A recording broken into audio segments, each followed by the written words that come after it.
assim a palavra de Deus. Eu, João, irmão e companheiro de vocês na tribulação, no reino, na perseverança em Jesus, estava na ilha chamada Patmos por causa da palavra de Deus e do testemunho de Jesus.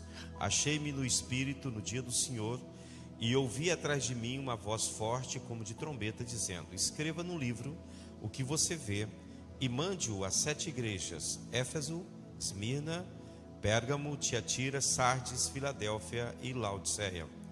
Voltei-me para ver quem falava comigo, e ao me voltar, eu vi 7 candelabros de ouro. E no meio dos candelabros, um semelhante ao filho de homem, com vestes talares, cingido à altura do peito com um cinto de ouro. A cabeça e os cabelos dele eram brancos como a alva lã, como neve. Os olhos eram como chama de fogo. Seus pés eram semelhantes ao bronze polido, como que refinado numa fornalha. A voz era como o som de muitas águas. Na mão direita ele tinha 7 estrelas, e na sua boca saía uma espada afiada de 2 gumes, e o seu rosto brilhava como o sol na sua força. Ao vê-lo, caí aos seus pés como morto. Porém ele pôs sobre mim a mão direita, dizendo: não tenha medo, eu sou o primeiro e o último, e aquele que vive. Estive morto, mas eis que estou vivo para todo sempre, e tenho as chaves da morte e do inferno. Escreva, pois, as coisas que você viu, as que são, e as que hão de acontecer depois dessas. Quanto ao mistério das 7 estrelas que você viu na minha mão direita, e quanto aos 7 candelabros de ouro, as 7 estrelas são os anjos das 7 igrejas, e os 7 candelabros são as 7 igrejas. Amém? Pode sentar, por favor, irmãos. Quero agradecer ao pastor Danilo, pastora Miriam, por dar-me aqui o privilégio de nesta manhã vos falar da palavra de Deus. Quero agradecer a esta igreja por participar conosco no projeto da base missionária. A vossa oferta, a vossa contribuição e principalmente as vossas orações têm chegado até nós, têm chegado até os desafios que estão diante de nós. Nesse projeto grande que o Senhor tem colocado no nosso coração, que é uma casa onde possamos preparar pessoas e daí sair missionários para não só para esse país, não só para Portugal, mas para outros países do mundo, que de lá possa realmente sair profetas para as nações, não é? As obras têm avançado bem, graças a Deus, melhor do que eu esperava, não é? Já estamos bem avançados. Eu creio que antes da data prevista já vamos estar prontos para receber a primeira leva de alunos. Não será um grupo grande inicialmente, não é? Nós não teremos condição inicialmente de receber mais que 10, 15 pessoas nessa primeira fase, mas já estaremos com as portas abertas ali para a glória de Deus, muito antes da data prevista, não é? Porque o Senhor tem feito grandes coisas, tem feito milagres extraordinários. Já estamos com 3 missionários no terreno, já, não é? 3 missionários que saíram da igreja de Sintra, 3 famílias, não é? Que saíram da igreja de Sintra, que já estão, né, fixos já na região. Um missionário está em Escalos de Cima, que é uma vila bem próximo a Castelo Branco, a capital do distrito. Outra família está em Pedrógão de São Pedro, que é a aldeia próxima, onde está mesmo a base. E a outra família está para se estabelecer na aldeia de Águas, que é a aldeia que fica ao fundo. Inclusive agora houve esse grande incêndio aí no norte. Esse incêndio aconteceu aí na aldeia e arredores de Águas, que fica bem nas traseiras da nossa quinta, né? Da onde é a base missionária. Existe uma estrada que faz a separação entre a nossa base e o lugar onde aconteceu o incêndio, por isso o incêndio não passou para cá, não é? Então esteve muito próximo, rondou aí muito próximo da gente, ainda que não houvesse perigo para a gente, porque a probabilidade de incêndio onde estamos, ela é quase zero, não é? Devido à condição do terreno, a própria vegetação que temos aí, não é? E então nós estamos numa zona muito privilegiada nesse aspecto, Mas o incêndio esteve a menos de 1 quilômetro da onde a gente tem a base, aproximadamente 1 quilômetro aí, foi aonde o incêndio parou, não é? Onde os bombeiros conseguiram aí detê-lo. Ele não atravessou a estrada por lá de cá. Se atravessasse, aí era bem provável que chegaria nas barras da onde é a nossa missão, mas não avançaria para cá, porque não haveria possibilidade para isso, não é? E temos um vídeo, está lá no grupo dos pastores, depois que tiver como preparar para a gente passar depois, é o último que temos, que foi lançado, acho que foi ontem que foi colocado no grupo, se eu não estou em erro, não é?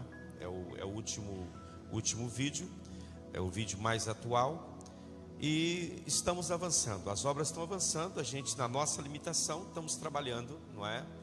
E sempre com voluntários, ainda não tivemos ninguém fixo ali trabalhando e recebendo. Todo mundo que tem trabalhado lá tem sido voluntários, cada um na sua área, né? E eu ali também ajudando na minha área, que é fazer o almoço, fazer o café da manhã, preparar as coisas para que tudo corra bem, não é? E orar com eles de manhã e à tarde, para Deus dar força a eles, não é? Porque o calor ali é mesmo forte. Nós pegamos ali mais de 40 graus. E a questão lá é que é muito seco. E você toma água, mas parece que você não tomou nada, não é? Então você tem que tomar cerca de 4 litros d'água. E olha lá, ainda bem que na base tem muita água, irmão. Muita água, e água boa. Você pode tomar na mangueira mesmo ali, não é? Então isso ajuda muito, né? Em um banho, quando o calor aperta, você só liga a bomba e despeja na cabeça mesmo, e molha-se todo e segue trabalhando, não para. Então ore por nós, ore por esse projeto, né? E ore por aqueles que têm se esforçado. Alguns têm estado mais presente, cada um na sua possibilidade. Mas o certo é que as coisas têm acontecido, e eu glorifico a Deus por tudo, não é? Graças a Deus a gente tem conseguido avançar, porque esse ministério é um ministério que as pessoas estão juntas mesmo, de verdade, não é? E esse é o momento que nós mais precisamos uns dos outros. Meus queridos, vamos então à palavra, porque a palavra é mais importante, e nós temos aqui alguns minutos para falarmos da palavra de Deus. Deus tem me dado uma missão de estar trazendo uma mensagem para esse tempo. Nós estamos no ano do avivamento, e Deus tem me despertado para estar ministrando e pregando no sentido de fortalecer a fé dos crentes. Nós temos como missão, como igreja local, nós temos avançado bastante. E às vezes, nessa de avançar, de crescer, nós vamos deixando de lado alguns detalhes que são importantes. Porque não basta ganhar uma pessoa para o Senhor, trazer uma pessoa para a igreja. Precisa construir Cristo nas pessoas. A missão de cada um de nós é a missão de formar Cristo nas pessoas. Porque se não fizermos, estamos perdendo o nosso tempo. Estamos fazendo um trabalho de fariseu, que luta com todas as forças para levantar um prosélito. E quando essa pessoa se torna um prosélito, no caso do judaísmo, essa pessoa se torna 2 vezes filha do inferno. Porque antes ele não sabia que está perdido. Hoje ele sabe que está perdido e pensa que está salvo. Quer dizer, entendeu que está perdido, não é? E pensa que está salvo. Esse é o pior estado que alguém pode estar. É um estado onde você não sabe a sua real condição. Alguém abriu os seus olhos para uma realidade relativamente ao pecado. Você acordou para essa realidade, porém não foi criado nenhum alicerce. Observe o Salmo 40, onde o salmista diz que esperei com paciência no Senhor, Ele se inclinou para mim, ouviu o meu clamor, tirou-me de um charco horrível, de um lodaçal de perdição, pôs os meus pés sobre uma rocha e firmou os meus passos. Então é necessário ter um terreno firme debaixo dos nossos pés, para aguentarmos os dias que estão chegando, que estão se aproximando, que estão se avizinhando. Os dias que nos espera não serão dias fáceis. Nós não esperem vocês dias melhores, mas os dias serão, à medida que o tempo vai avançando, serão tempos e dias difíceis, onde grandes lutas serão travadas e grandes batalhas serão travadas. E nós precisamos estar com os pés bem firmes na rocha, e entendermos de fato quem Deus é, quem Jesus é e quem nós somos como igreja. Precisamos compreender aonde estamos no projeto de Deus e qual é a nossa função dentro dessa grande engrenagem chamada igreja, igreja de Deus. Porque isso vai trazer um certo alívio à nossa caminhada, os dias difíceis que estão se aproximando. Então, a dura tarefa que eu tenho tido é exatamente trabalhar no sentido de abrir a visão dos cristãos em relação ao que de fato nós somos. Criar uma identidade no meio de uma igreja onde você não sabe o que de fato é. Você não tem consciência do que você de fato é. Eu sei que aqui a igreja é bem ensinada, é bem instruída, e talvez esta mensagem ela vai soar como uma redundância para você. Mas o que eu quero dizer-te é: os tempos são difíceis. Precisamos criar uma identidade e assentar bem os nossos pés, para que possamos dar passos firmes. E quando o vendaval principal chegar, a prova final chegar, nós possamos combatê-la e permanecer firme, como Paulo diz em Efésios capítulo 6. Havendo feito tudo, ficar firme. Ficar firme tendo vestido toda a armadura de Deus e vivido uma vida na esperança da glória do Senhor. Voltando aqui para o nosso texto, no início do livro de Apocalipse, nós encontramos, por um lado, nós encontramos aqui uma situação de perda, uma situação de fracasso, uma situação de fraqueza, uma situação de grandes contradições que o próprio Cristo, que o próprio Senhor, Ele lamenta a condição da igreja do tempo de João.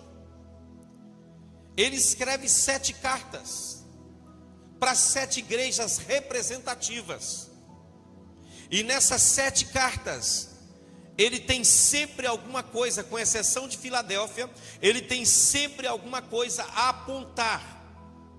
Estão indo bem, mas tem esse porém, esse pormenor aqui. Então você vê que a situação, o cristianismo aqui já tinha mais de 60 anos de fundação, não é? Os cristãos já tinham espalhado por toda a Ásia Menor, por todo o Oriente, e já havia chegado na Europa, em Roma e outros países, na Itália e outros países. No norte de África, o cristianismo já tinha chegado.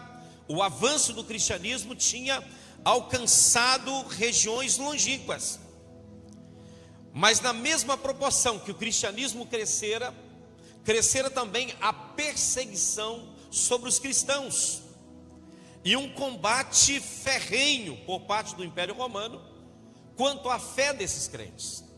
Então, através do seu servo João, o Senhor envia uma série de cartas, ou seja, 7 cartas, a 7 igrejas, que são igrejas, como disse, representativas, e o objetivo dessas cartas é assegurar a renovação espiritual da igreja, chamar atenção para detalhes que passam despercebidos, e que às vezes a igreja não estava atentando para isso, como a igreja de Efésio, por exemplo.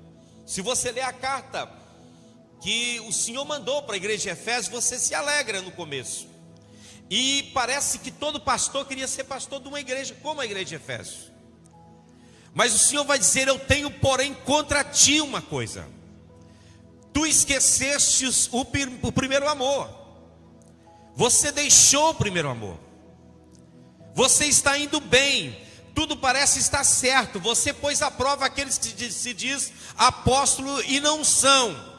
Tu achastes eles mentirosos. Você tem zelo, você tem trabalho, você tem empenho, você tem tudo, você tem vida de oração e vida de discernimento. Mas vocês esqueceram de algo.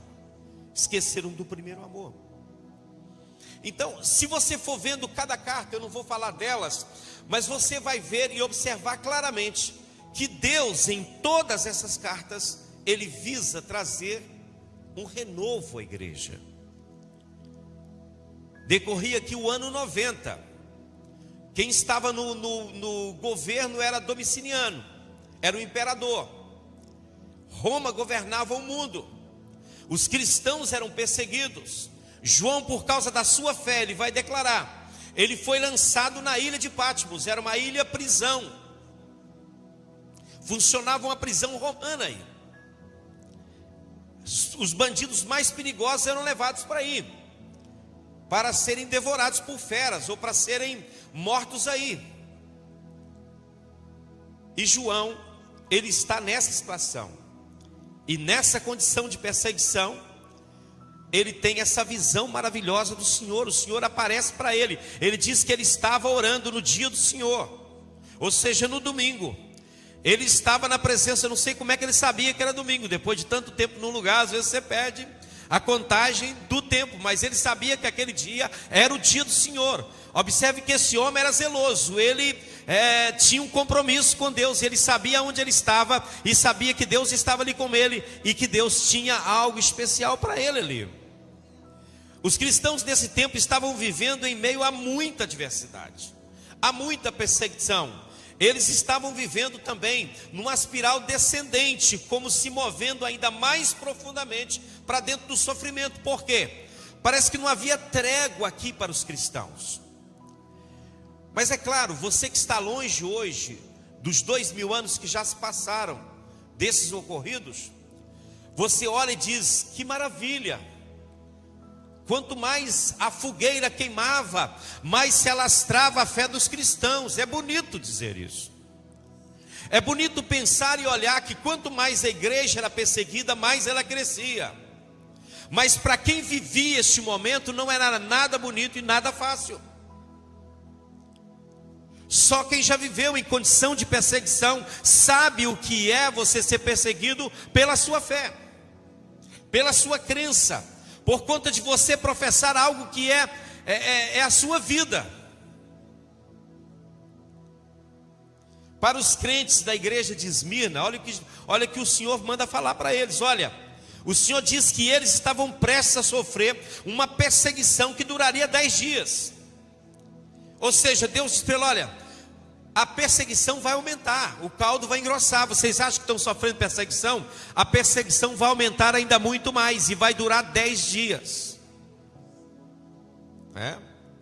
Então foi nesse tempo em que os cristãos precisavam de um verdadeiro estímulo para continuar caminhando.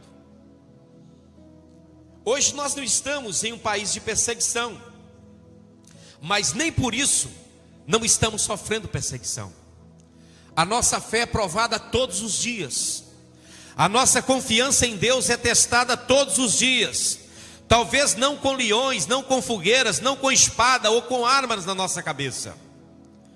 Mas sempre que você tem que mandar o seu filho para a escola, você não sabe o tipo de bombardeio que ele vai enfrentar estando lá. Quando você sai para as ruas, você não sabe o que você vai encontrar e o que está diante de você. Até mesmo cristãos que têm uma certa firmeza, pastores que eu admirava e dizia, que homem de Deus é esse? Já estão dizendo, olha, a coisa não é bem assim. Não é bem assim que a Bíblia quis dizer.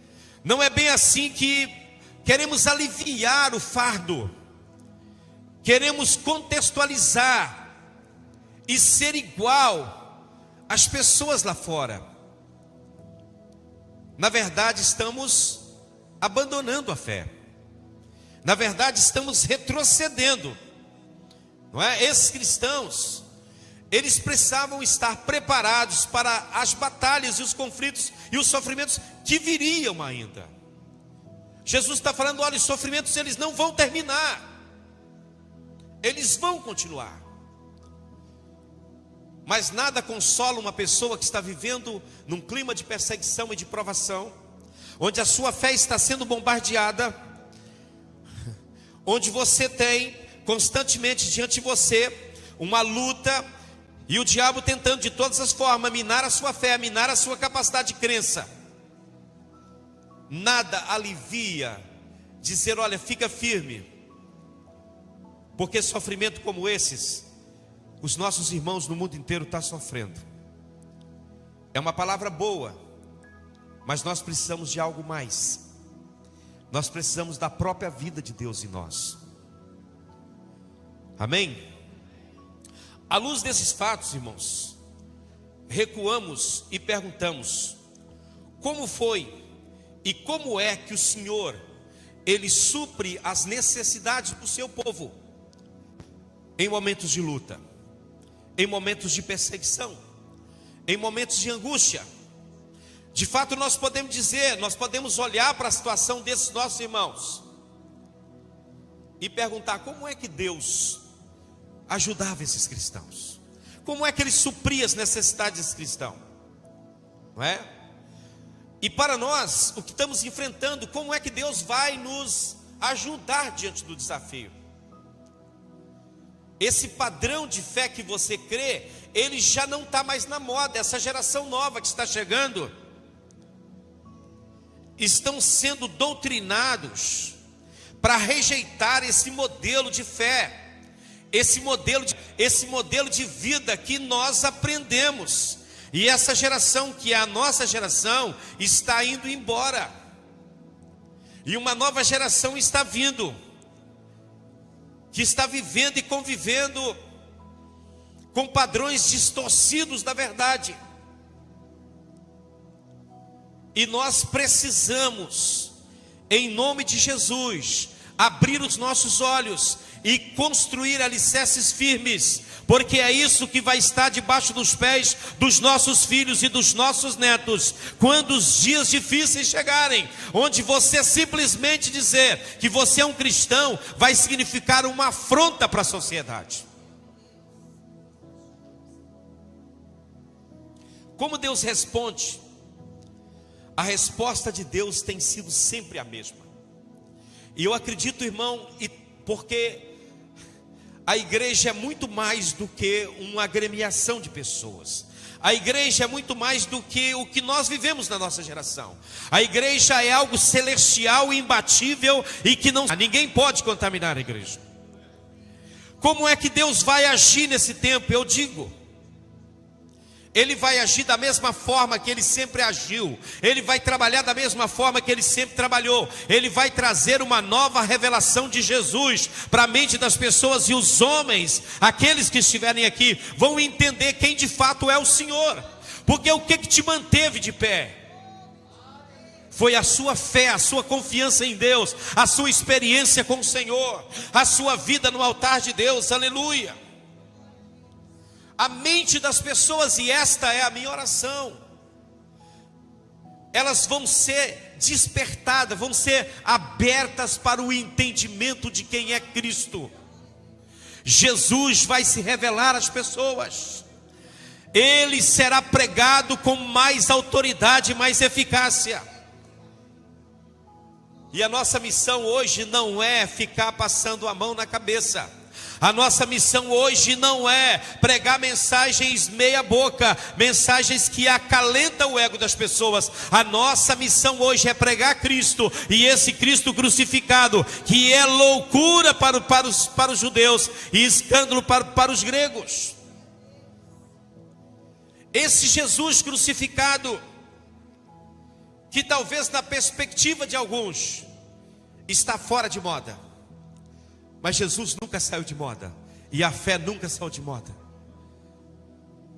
O diabo já perdeu muitas vezes, e vai perder mais uma vez, e eu declaro isso no nome do Senhor. Não tenha medo daquilo que está por vir. Eu olho para minhas netas e eu oro por elas. Eu sei que elas enfrentarão dias difíceis, mas eu sei que a fé e a confiança que for plantada no coração delas vai, aleluia, germinar e brotar e dar fruto na hora da perseguição e da provação. Louvado seja o nome do Senhor. Aleluia, aleluia. Deus se move nesta plataforma, irmãos. Esta é a base do mover de Deus. Como é que Deus se move? Ele se move revelando-se. Foi o que a pastora... Vocês vão me encontrar, quando vocês me buscarem de todo o vosso coração, vocês vão me achar. Porque, irmãos, Deus quer se revelar ao homem. O verdadeiro avivamento é exatamente a abertura da nossa mente para a compreensão de quem é Cristo. Porque quando Cristo for revelado a você, irmão, não tem nada que tira isso de dentro de você. Você dá a sua vida, você dá os seus bens, você abre mão de tudo por conta dele. Amém? Aleluia. Ele traz uma revelação fresca ao nosso coração. Observe que isso foi assim sempre. Abraão foi chamado, já no tempo de Abraão, não é? Esse tem sido o caminho de Deus. Abraão, ele foi chamado para tomar decisões na vida dele, né? Para fazer imenso sacrifício. Ele era um homem bem sucedido na sua terra. Ele estava bem. O país aonde Abraão vivia, a região que ele vivia na Mesopotâmia, era o berço da civilização naquele tempo. O avanço em todos os sentidos que você pode imaginar estava ali. Abraão estava no coração do desenvolvimento. E Deus fala com ele: Abraão, deixa a tua terra, deixa a tua parentela, vai para uma terra que eu vou falar com você. Eu posso imaginar, conjecturar. Qual é a pergunta que toda mulher faria? Para onde nós vamos, Abraão? Sei não, ele só falou para a gente sair, juntar os trem, como diz o mineiro, e picar a mula, não é? Só disse isso. O que motivou Abraão e Sara a deixar a terra deles? Deus tinha um propósito: criar uma nação, por meio dessa nação o seu nome ser propagado na terra. Deus tinha um projeto. Ele escolhe esse homem. Ele não fala nada com esse homem, para onde ele estava indo e o que ele ia fazer. Só diz que você vai ser uma bênção, e eu vou com você, eu vou te dar uma terra, vou te dar uma família, e vou te dar descendentes. E ele sai, e ele vai. Você sairia? Você iria? O negócio está indo bem. Sai daqui para ir para Canaã, aquele lugar ruim lá, aquele povo rebelde. Não, que está maravilhoso aqui. Por que ele foi? Você não encontra a resposta lá no Antigo Testamento. Você vai encontrar a resposta em Atos dos Apóstolos, capítulo 7, onde Estevão vai dizer: o Deus da glória apareceu ao nosso pai Abraão. Aleluia. Apareceu ao nosso pai Abraão. Capítulo 7, versículo 2 de Atos. O Deus da glória apareceu ao nosso pai Abraão quando ele estava na Mesopotâmia. Quando Deus se revela ao homem, ele abre mão de tudo por conta de Deus. Não há nada mais maravilhoso do que seguir a orientação do Senhor. Sabe por que você não consegue deixar tudo por causa de Deus? Porque você não teve uma revelação de quem Ele é. Aleluia. O Deus da glória apareceu a Abraão. Se isso acontecer com você, eu tenho certeza que você não tem dúvida, nem você nem a sua Sara. Sara aqui é simbólico. Você não tem dúvida. Porque quando a visão de Deus, ela nos envolve, ela é maior do que tudo que você pode imaginar. Aleluia. Você não faz caso da vida, do dinheiro, do sucesso, do conforto, da família. Você vai. Você vai. Não é isso que Jesus falou? Todo aquele de vós que não deixar pai, mãe, irmão, terra, filho, por causa de mim, do evangelho, não é digno de mim. Eu estou falando aqui para você abandonar sua família, abandonar sua casa, abandonar seus bens ou seu trabalho. Eu estou dizendo para você que quando você tem uma visão de Jesus, nada disso é importante. E não é empecilho para você fazer, seja o que for, que Deus quer que você faça. Amém? Moisés também, ele era príncipe no Egito, sim ou não? Agora, quem em sã consciência prefere uma vida de escravo a uma vida de príncipe? Se eu colocar para você, escolha, por favor. Você quer ser escravo com os hebreus? Você é hebreu e egípcio. Você é de sangue hebreu, mas criado nas tradições do Egito. Escolhe. Você quer viver no palácio ou ser maltratado com essa gentinha aí? O que você escolheria? O palácio, é claro. Não é? É ou não é? Mas a Bíblia diz que Moisés escolheu o contrário. A Bíblia diz que ele viu o Senhor face a face.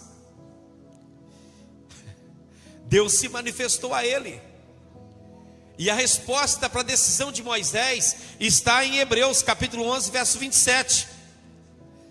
Onde o escritor aos Hebreus vai dizer que Moisés via o invisível. Ele via o que ninguém estava vendo. Aleluia. Quando temos uma revelação clara de quem Deus é, Ele abre os seus olhos para ver o que ninguém está vendo. Você quer ver o que poucos estão vendo? Você quer ver o que muitas pessoas não estão vendo? Então se aproxime de Deus. Receba a revelação do Senhor, porque isso será libertador para a sua vida, amém? E será libertador para a sua vida, será, aleluia, poderoso em você. Eu só estou dizendo tudo isso para explicar para você o que fazia com que essas pessoas entregassem voluntariamente as suas vidas por causa de Jesus. Não era uma fé superficial, era uma fé alicerçada na visão. Eles criam no que eles estavam vendo. Os olhos foram abertos, e eu poderia citar aqui N outros homens, como Isaías, por exemplo, quando ele é chamado para ser profeta. O desafio dele era grande, ele era um jovem, um moço novo. Ele é chamado para ser o profeta. É claro que ele deve ter tremido na base. Mas ele vai dizer no capítulo 6 que no ano que morreu o rei Uzias, eu vi o Senhor. Eu vi o Senhor. O Senhor estava sentado no alto e sublime trono. O seu séquito enchia o templo. Os querubins, haviam seis querubins que voavam com as suas asas. Duas asas cobriam os seus rostos, duas asas eles voavam, e eles clamavam: Santo, Santo, Santo é o Senhor, e toda a terra está cheia da sua glória. Agora essa visão de Deus vai fazer com que o profeta, quando Deus pergunta: quem enviarei, quem há de ir por nós? Ele vai dizer: olha, eis-me aqui, envia-me a mim. Estou pronto, Senhor, estou pronto. Porque é fácil servir a Deus em tempo de paz, irmãos, mas não é nada fácil declarar sua fé em momentos de conflitos. Lê depois Isaías, eu não tenho tempo de falar tudo ali, mas quando ele diz: eis-me aqui, envia-me a mim, Deus dá para ele uma missão dura. E há um ponto dentro desse texto que o profeta Isaías vai dizer assim: ai de mim que vou perecendo, porque os meus olhos viram o Rei, o Senhor dos exércitos. Esta frase, ai de mim que vou perecendo, uma tradução literal desta frase seria: ai de mim que fui um omisso. Eu falei o que os outros queriam ouvir. Eu fiquei com muita pena de Uzias. Ele era parente meu. E ele estava sofrendo. E ele não sofreu poucos anos, ele sofreu muitos anos. Ele era um homem bom. Mas Deus o puniu por causa de um probleminha muito pequeno. E de uma certa maneira, ele achava que Deus parece que não tinha sido muito justo no julgamento que trouxe a Uzias. Mas no ano que Uzias morreu, ele foi ao templo, ele viu o Senhor, e o Senhor estava sentado no trono. Irmãos e irmãs, a nossa visão de Deus, ela nos consome. A minha oração a Deus é para que os nossos jovens, eles possam ter um encontro com Jesus e possam ver Jesus de fato. Eu estou feliz porque vejo muitos jovens na igreja. Na nossa igreja tem muitos jovens ali em Sintra. Muitos jovens, sei lá quantos, mas são muitos. Muitos jovens. Há cultos, por exemplo, que a maioria dos que estão no culto são jovens. E eu fico feliz por isso. Mas eu ficaria muito mais feliz se todos aqueles jovens estivessem queimando de amor por Jesus, tivesse tido uma visão clara de quem é Jesus, porque é isso que vai mantê-los no caminho bom, diante das adversidades que vão vir. É uma visão e uma revelação clara de quem é o Senhor. Não basta frequentar um culto, você precisa conhecer Jesus. E Jesus não se conhece apenas através de uma refeição com Ele. Jesus se conhece através de uma caminhada com Ele. Eu caminho com o Senhor há quase 50 anos. Há 40 anos como pastor. Mas se você me perguntar qual é o seu maior desejo hoje, eu iria te dizer: o meu maior desejo é conhecer o Senhor. É conhecê-lo. Eu estou conhecendo Ele ainda. Aleluia. Porque aqui vemos em parte, mas naquele dia veremos como Ele é. Aqui conhecemos como uma imagem refletida no espelho, mas então veremos face a face, assim como Ele é. Perguntaram para Paulo quando ele estava preso ali em Roma, anos de ministério. Vocês conhecem a história desse apóstolo, a forma extraordinária como Deus o salvou, a forma maravilhosa como ele foi usado por Deus ao longo do seu ministério. Perguntaram a Paulo qual é o seu maior desejo. A resposta dele é: que eu possa conhecer o Senhor, que eu possa conhecer o poder da ressurreição do Senhor, e que eu possa participar dos sofrimentos de Jesus. Que desejo, que desejo. As minhas lágrimas todas as manhãs é: Senhor, revela-te ao teu povo, que os crentes te conheçam, não só te conheçam através da história contada pelos evangelhos, não. Veja a diferença de João aqui em Pátimos. Ele, quando Jesus estava aqui na terra, ele deitava sobre o peito de Jesus. Ele considerava-se a si mesmo como o discípulo amado do Senhor. Ele fazia parte do grupo seleto de Jesus, dos 3 que estava com ele em todos os momentos. Ele viu coisa que os outros não viram. Mas aqui, quando ele vê Jesus, a visão dele é diferente. Ele não vai lá encostar no peito de Jesus, ele cai como morto. É essa revelação de Jesus que nós precisamos, Conhecer o Jesus histórico, das histórias contadas nos evangelhos. E eu não tiro os méritos dos evangelhos, por favor. Eu só estou dizendo que não basta você conhecer a história de Jesus. Você precisa conhecer o Jesus da história. Você precisa se relacionar com Ele hoje. Você precisa ter as experiências hoje. João disse: olha, nós vimos o verbo vivo. A nossa mão tocou na palavra viva. Nós andamos com Ele, nós caminhamos com Ele. Por isso nós somos testemunha dEle. Você só vai ser capaz de testificar de Jesus se você tiver essa intimidade, essa proximidade com Ele. É uma vida que se dedica a Ele. Não tem outra forma, irmão. Me desculpe. Precisamos conhecê-lo. Precisamos conhecer pastores. Precisamos formar Jesus nas pessoas. Elas precisam ser parecidas com o Senhor. Elas precisam ter uma vida que se pareça com Jesus. O mundo precisa olhar para nós e para os crentes e ver Cristo em nós. Não podemos ser uma figura distorcida de quem é Cristo, do seu caráter, da sua pessoa.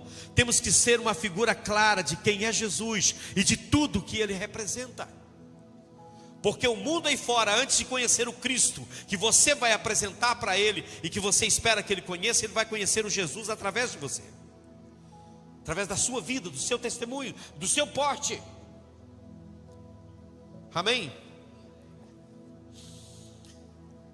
Precisamos conhecer o Senhor. Deus, Ele sempre responde assim,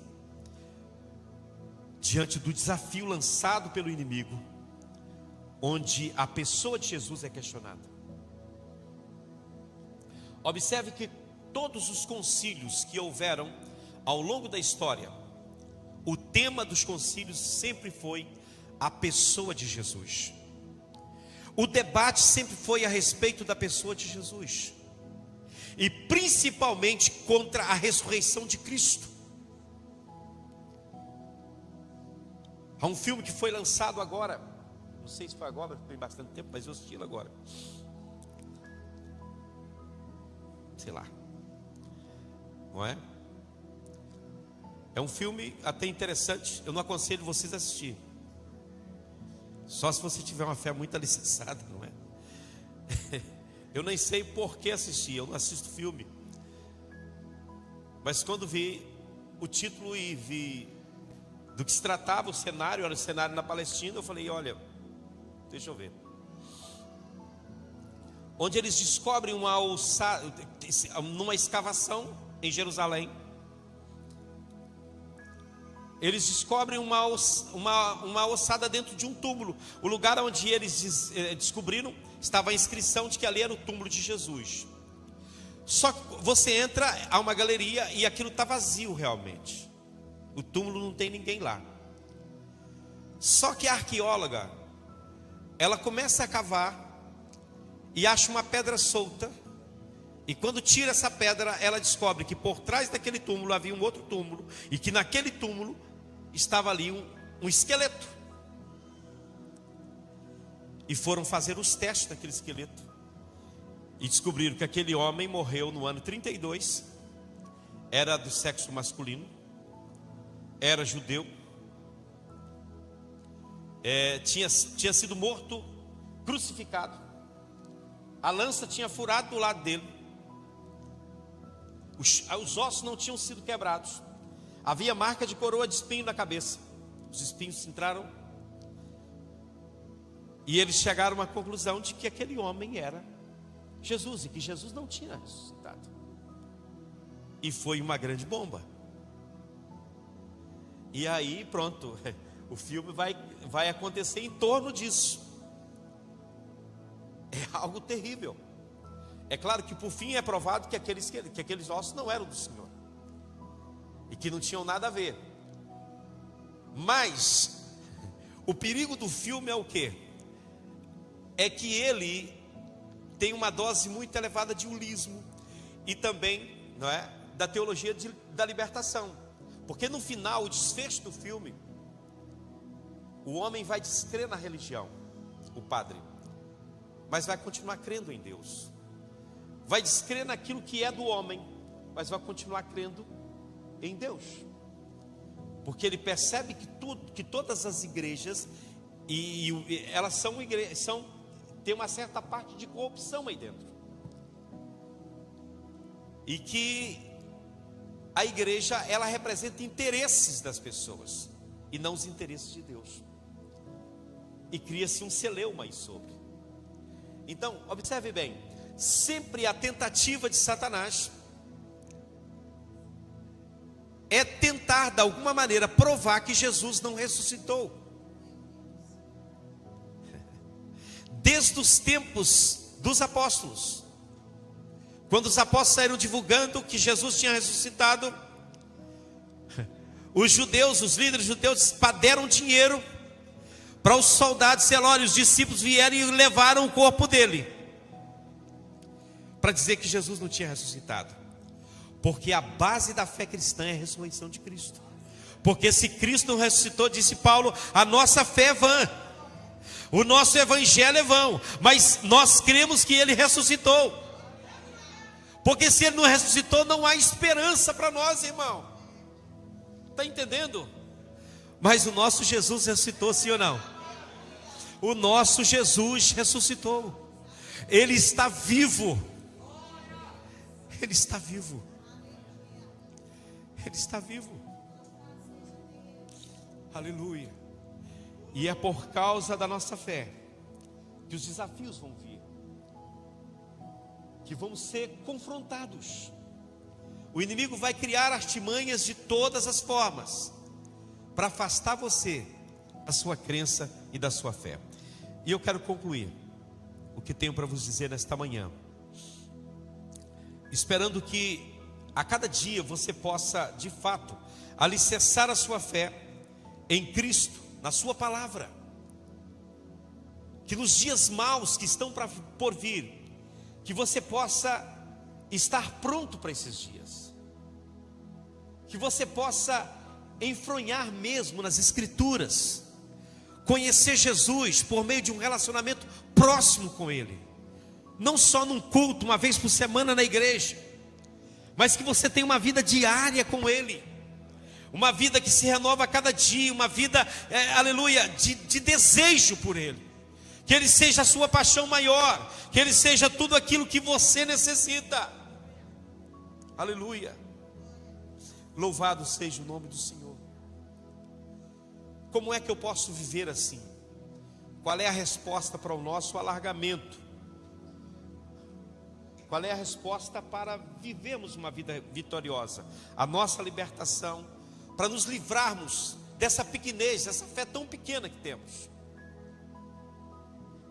é uma compreensão clara de quem é Jesus. Jesus precisa se revelar a você. Você precisa conhecê-lo através do andar com Ele, do caminhar com Ele. Convida Jesus para ir com você aonde quer que você vá. Qualquer decisão que você for tomar, você pergunta primeiro: o que Jesus faria aqui nessa situação?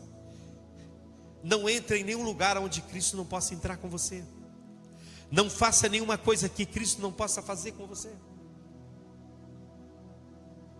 Amém? E viva uma vida cristã diferente.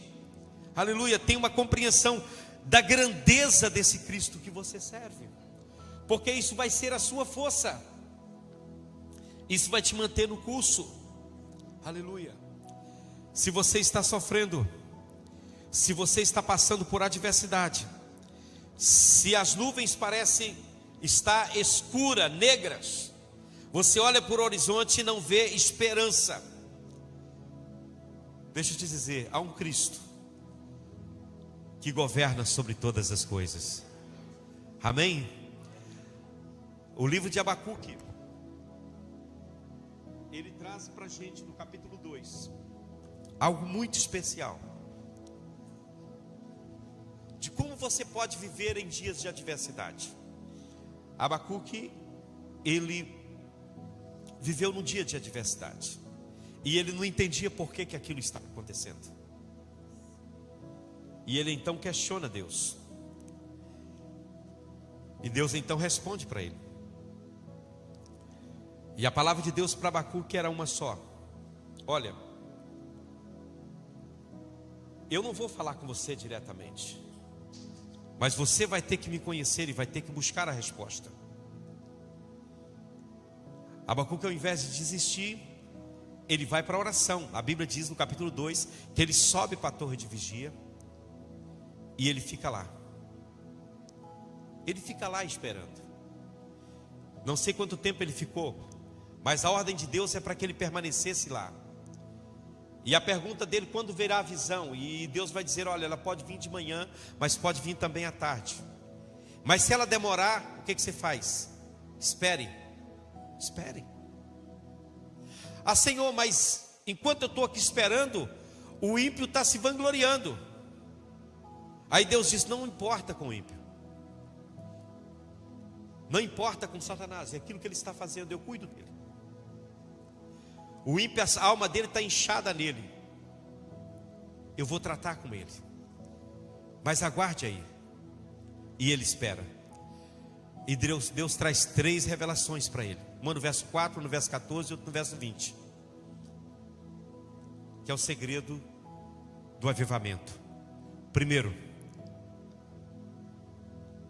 Deus diz para ele: olha, o meu justo por sua fé viverá. Você quer sobreviver em tempos difíceis? Alimente a sua fé na palavra, na oração, no clamor, na busca, na comunhão. Alimente a sua fé, porque o justo vai viver pela sua fé. Oh, aleluia. Senhor, mas a maldade está espalhando no mundo, está certo, mas a minha glória, ela vai cobrir a terra como as águas cobrem o mar. Você pode perguntar: pastor, como é que você tem certeza que a glória de Deus vai cobrir a terra como as águas cobrem o mar? Eu tenho certeza pela mesma causa que nós podemos ver a maldade espalhando pelo mundo.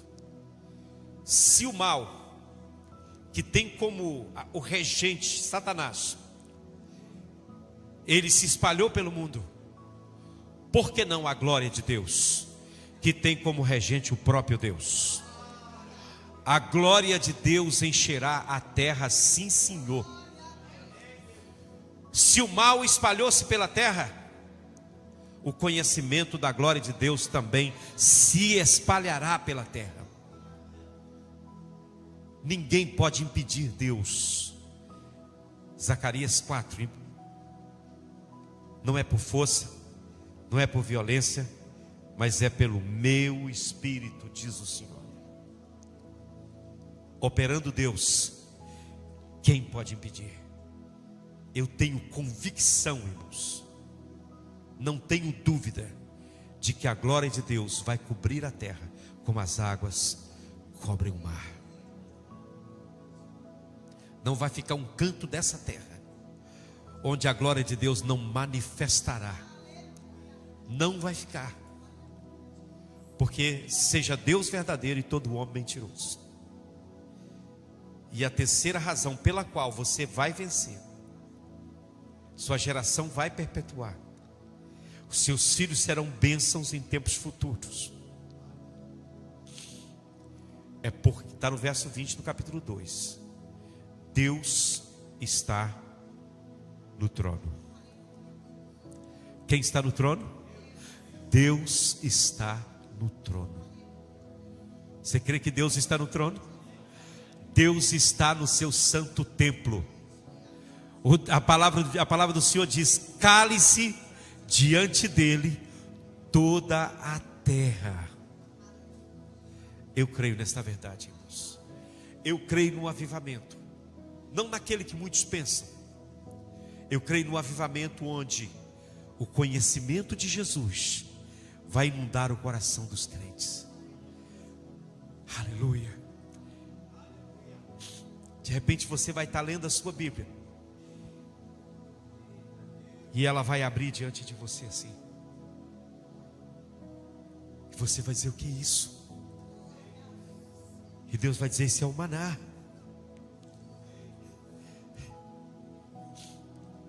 Israel, quando caminhava pelo deserto, eles perguntavam: o que a gente vai comer?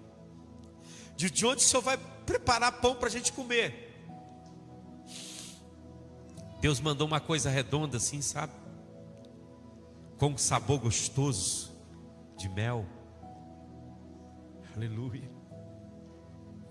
E ele chegava e pegava aquilo assim e dizia: maná. Ou seja, o que é isso? Maná quer dizer: o que é isso? É o mesmo que você vai experimentar quando Deus começar a se revelar a você. Você vai dizer: o que é isso? É o maná de Deus. Aleluia. Jesus vai dizer em João: olha, eu sou o pão que desceu do céu. Não é o caso dos vossos pais que comeram maná no deserto e morreram. Eu sou o pão da vida, quem de mim se alimenta viverá para sempre. Não há fim de dias, não há fim de vida para aquele que se alimenta de Jesus. Vamos ficar de pé, irmãos queridos. Vamos orar ao Senhor. A glória do Senhor encherá a terra. Deus está no seu santo templo, e o justo viverá da fé. Nós caminharemos na fé, nós venceremos pela fé, no poder de Deus, na palavra de Deus. Abra o seu coração para Ele neste momento. Eu queria que você fechasse seus olhos, que você ligasse o seu pensamento no trono de Deus, que você dissesse para Jesus: Senhor, eu quero te conhecer, quero conhecer o Senhor, revela-te a mim, Senhor, revela-te a mim, Senhor, revela-te a mim, Senhor. Aleluias. Não importa a idade que você tenha, Deus se revela a você. Deus falou com Samuel quando ele era ainda uma adolescente, uma criança. Deus falou com Abraão quando ele tinha 75 anos.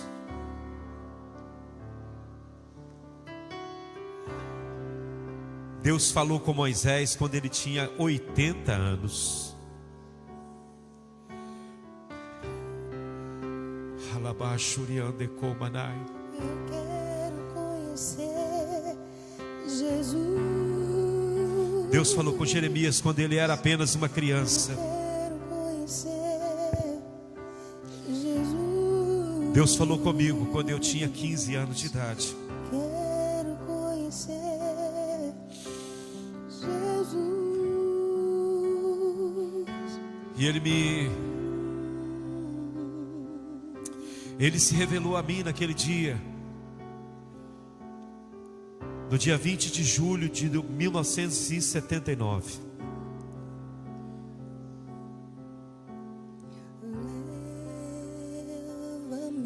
Deus se revelou a mim. Mais perto, em tua presença. E a minha vida nunca mais foi a mesma. Em tua glória. Deus quer se revelar a você, meu irmão. Os dias são difíceis, jovem, moço, moça. Vocês têm um enfrentamento diário. Pode cantar, Miriam. Em tua glória. Mas levanta a sua cabeça, fortaleça a sua fé. Abra mão dos prazeres, dos convites, das propostas. Isso é a coisa mais libertadora que podemos ter nessa vida. É a revelação de Jesus. revelação de quem Ele é. Oh, aleluia. Você pai que está aqui, você mãe que está aqui, passe essa revelação para os seus filhos. Transmita isso para a sua geração. Leve os seus filhos a terem fome e sede pela presença de Deus.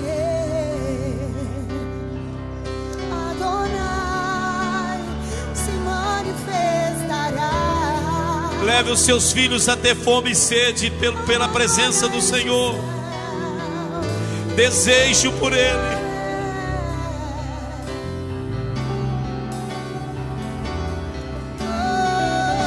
Oh, Espírito Santo,